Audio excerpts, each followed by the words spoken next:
So after this, this particular variable which we have, this contains the correct bounding boxes and it does not have the the noises in it. Now, once we have the correct bounding boxes, we will simply pass all the bounding box or the coordinates to our tracker. So for this, I will take tracker dot update and I will pass here rectangle.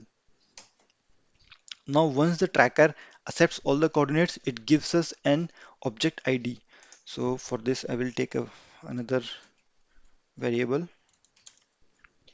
Now, this particular variable, this contains first the bounding box and the object ID.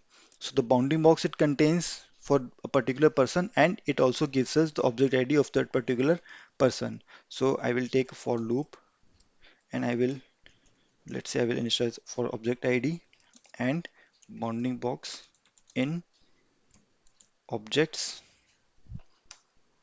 dot items. From here, I will first of all extract all my coordinates like start x and start y, but now we are going to take x1, y1, x2, y2 from bounding box. We will convert these into integers, so simple.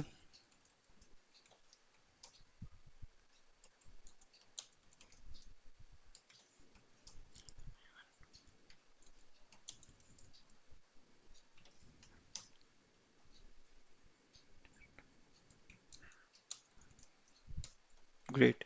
So now we have all the bounding box in an integer format. Now we can simply display this. So again, for displaying, we will use cv2.rectangle. We will display it over frame and the coordinates will be x1 cross y1 and x2 cross y2. We need to mention the color. So again, we are going to use the same red color and thickness will be 2. Now at this point, we have displayed the rectangle for the bounding box. Now we need to display the object ID as well. So for this, I will initialize a string variable and I will mention ID, object ID, which is given by our tracker.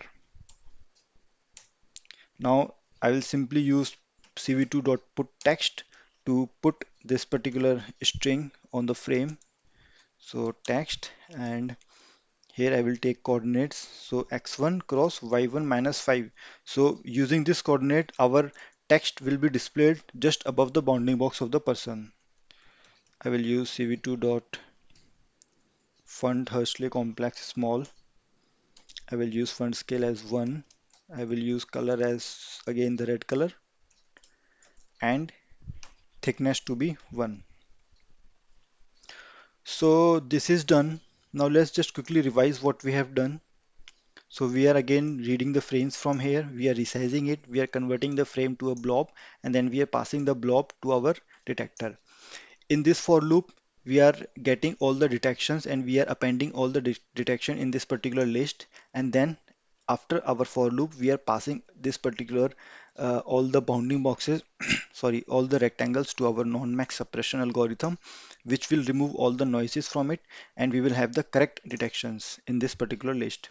Then we are passing this, then we are passing all the coordinates or the bounding box into our tracker, and the tracker will accept it and will give us the object ID and particular bounding box.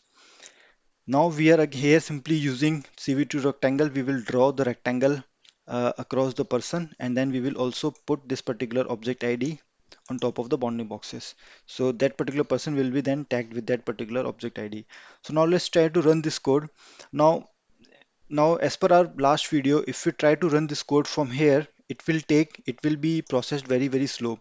But if we initialize our OpenVINO environment and if we start our code from that particular command prompt, OpenVINO's command prompt, it will work a bit faster.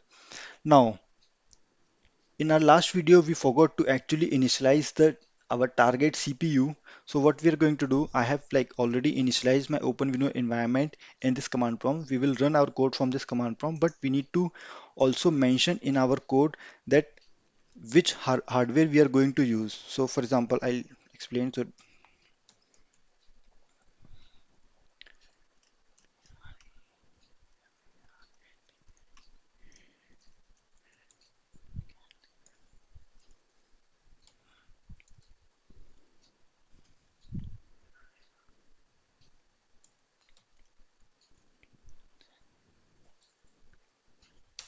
So with this line, I have initialized, I said that I'm going to use the inference engine, and here what I will mention my hardware.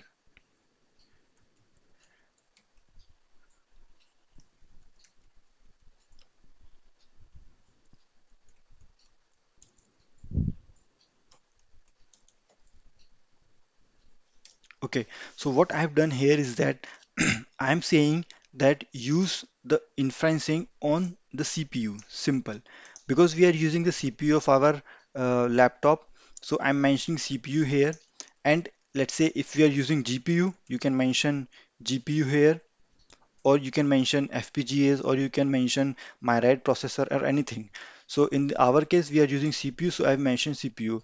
These two lines are required when you are running your code through OpenVINO environment. If you are not running your code from OpenVINO environment, this will probably give you an error, so you don't need to include this.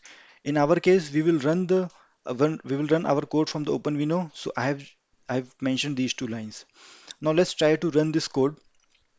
So I have already initialized my OpenVINO environment in this command prompt, and I have navigated to where my project directory is.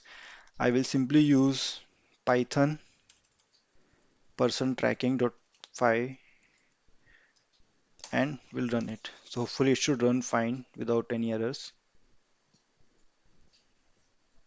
Great. So it is now running, and soon we will see that. Okay, so this lady is coming. It has been detected perfectly fine, and we can see that our tracker has assigned this particular lady as ID 0. You will notice that this ID will remain same throughout the frame whenever this lady is in the frame. And if the lady moves out of the frame, our code will wait for some time for the lady to come back, but after that time, it will simply ignore it. So you can see that the bounding box is still here. The reason being because the lady moves out of the frame from this particular direction, and that's why it's there. Now, after some frames, this will gone. This will be gone. Now let's wait for two other persons to come, and then we'll see how it goes. This lady is coming.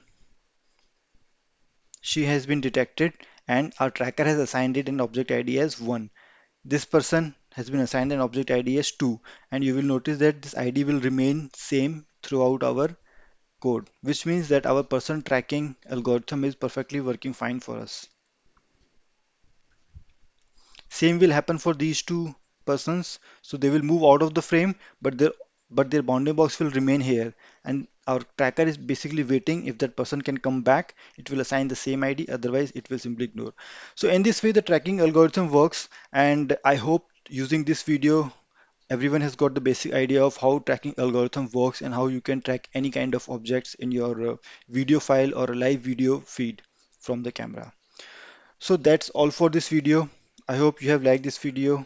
Please like, share and subscribe to the channel.